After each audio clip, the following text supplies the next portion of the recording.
well said. I like to shift this a little bit. You had mentioned earlier, I think as you mentioned, Khalil Niyass, I believe this is the name of a family member of Sheikh Ibrahim Niyass. So, um, you had mentioned prior to us starting this particular interview that you wanted to speak a little bit about Sheikh Ibrahim Niyass. And of course, a lot of people know who he is, especially if you follow the Tijani Tariqa. And a lot of even Black Americans have come to know who he is, but for the sake of the audience, why don't you give us uh, some background about who the Sheikh was? Yeah, so Sheikh Ibrahim Niass, Yes. may Allah have mercy on him, was a Senegalese West African scholar born in 1900 in the Kaolack region of Senegal. His father was an anti-colonial warrior called Alhaji Abdullah Niass. He was also a scholar. He was also a qadi. He was a judge.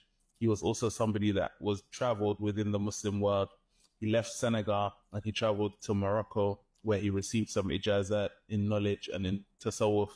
He traveled to Egypt, where he received some ijazat from the scholars of Al-Azhar. He traveled to Mecca, to Medina in the early 1900s, and he came back to Senegal. He was known for, his knowledge of tafsir.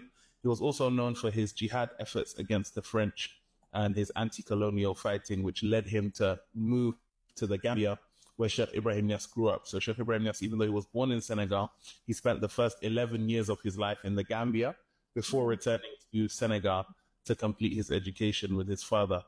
And Sheikh Ibrahim was somebody of such immense knowledge and such immense spirituality.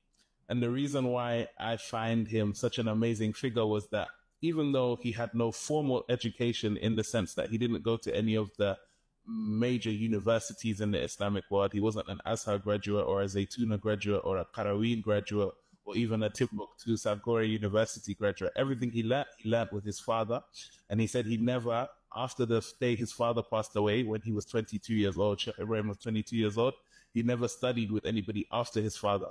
But he was somebody that was recognized for his knowledge to such a level that he started to gather students from Mauritania in his late 20s. And if you know the relationship between Senegal and Mauritania, there's scholars from Mauritania that when they go to Senegal, they don't even pray behind Black people in Senegal, let alone to come and study with a Senegalese person, because of the knowledge that they had. People who were from tribes such as the Dawa Ali and the Dawa Yaqub, who traced their ancestry back to the family of the Prophet ﷺ, and were the people who spread Islam in the region, were coming to study with Sheikh Ibrahim Niass in his village in the early 20s. Then in the 30s, he started to travel. He went on Hajj for the first time in 1937 after he established his own village, Medina, in 1930. And that's when he started to attract students from Nigeria, which we know in West Africa was the center of Islamic learning. The Emir of Kano met him on Hajj in 1937 and decided to become his student and invited him to Nigeria. The same thing with, not only did he meet the Emir of Kano, but he met prominent individuals such as Amin al-Husseini, who became the Mufti of Palestine. He met Izzat Darwaza. He met all of these kind of influential people who were going to become influential in the Arab world. He met them during this Hajj. He met the royal family of Saudi Arabia, who were impressed with his knowledge as well. He gave a speech in front of King Fahad at the time, who, invited him back as a guest of the king. And then in the 50s and the 60s, you start to see his influence expand more in West Africa. So from a Tariqa perspective, he was a Tijani and he practiced, the Tijani Tariqa. And I think that's the lens that a lot of people look at him through. But for me, as a student of international relations and as a student of knowledge as well, I like to look at him through a different lens, and through his international relations lens, which I find just as, if not more impressive. Because this is somebody that in the 50s and in the 60s, he's campaigning for the end of colonialism, and he's working with people like Kwame Nkrumah, who are not even Muslim, to forward the advancement of Pan-African politics in West Africa, and uniting and causing the Muslims in Ghana to support Kwame Nkrumah's movement to allow Ghana to become independent. In Nigeria, he was involved in, ending colonialism there and different disputes that were happening, the Biafra War, these kind of things. He was involved politically. He was somebody that was involved in the Palestinian struggle. He was close to Hajj Amin al-Husseini. He traveled to Palestine a lot, and he campaigned for the rights of Palestinians, and he raised awareness for the Palestinian cause in West Africa. He was somebody that 1964 King Faisal invited him to become one of the founding members and the vice president of the Muslim World League. And there were only 7 founding members at the time. Sheikh Ibrahim Niyass was one of them. The Muslim World Congress in Pakistan with Maulana Maududi, he was a part of that.